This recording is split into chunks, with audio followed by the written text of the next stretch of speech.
Welcome back, Geometry. I hope you all had a fantastic and restful 2 weeks. And so now that we're back, now that winter break is over, let's go ahead and start this week strong and end the semester strong. When we left, we took our Topic 3 test. Now, that means we're going to be looking at not Topic 4 like you would expect, but Topic 7, because that makes sense with counting. Now, when you look at the geometry module here, you'll see this Welcome to Geometry here at the top. That's really aimed for and designed for new students. So while there is some information here that is some Q&A that might be able to help you guys out if you have questions about how the class works, this is really going to be a space that I'm going to be dumping information, dumping materials and resources, looking at the change in the semester for students who might be added to our class at that point. Which means you really want to draw your attention down to here, week 16. We're starting module 7 or topic 7 or whatever you want to call it. We're starting our 7th unit, which is really our 4th unit, looking at proportions. And so that means, though, since this is a new unit, we won't be able to finish this unit until next semester, which means your next test is at the beginning of next semester. So this practice and this work is going to be essential for you to be engaged and for you to participate in order for next semester to start strong. Now, with that being said, I want to be able to support you and I want to be able to help you. To do that, I did reorganize our modules a little bit to help it be a little bit more accessible. As you'll see here at the top, I actually have labels for things now, which is really fancy. So the instructions here at the top, practices here, so those are the assignments that you're able to engage with.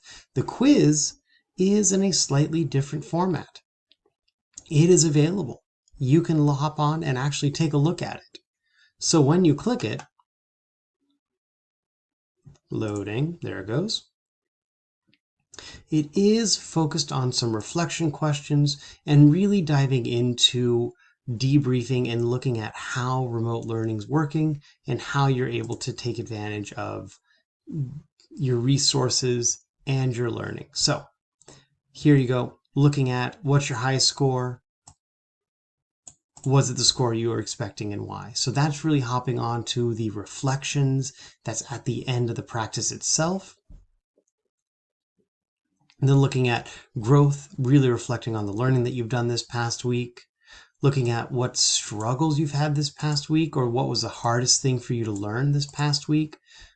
In here also, you can just list those things. You could be more descriptive if you'd like, because the last question here is about why.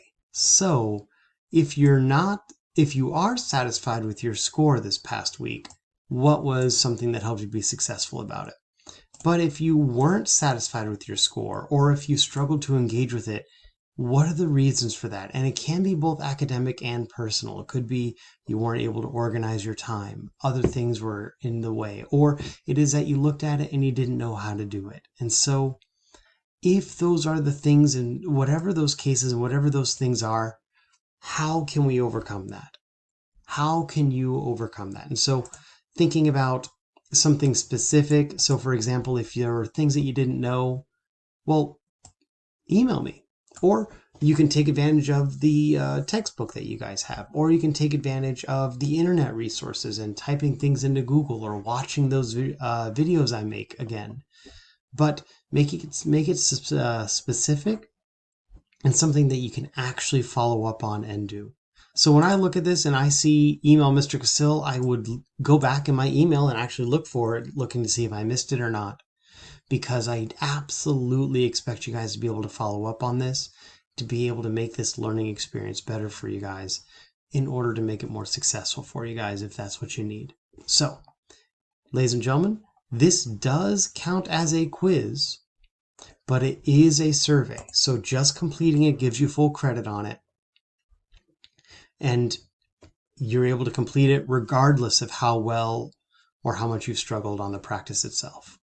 So ladies and gentlemen, I look forward to helping you guys out this week. I look forward to meeting with you guys one-on-one, answering your questions via email, and of course, working with you guys in our Google Meets. Thank you. Look forward to seeing you all soon. Welcome back. Take care, everyone.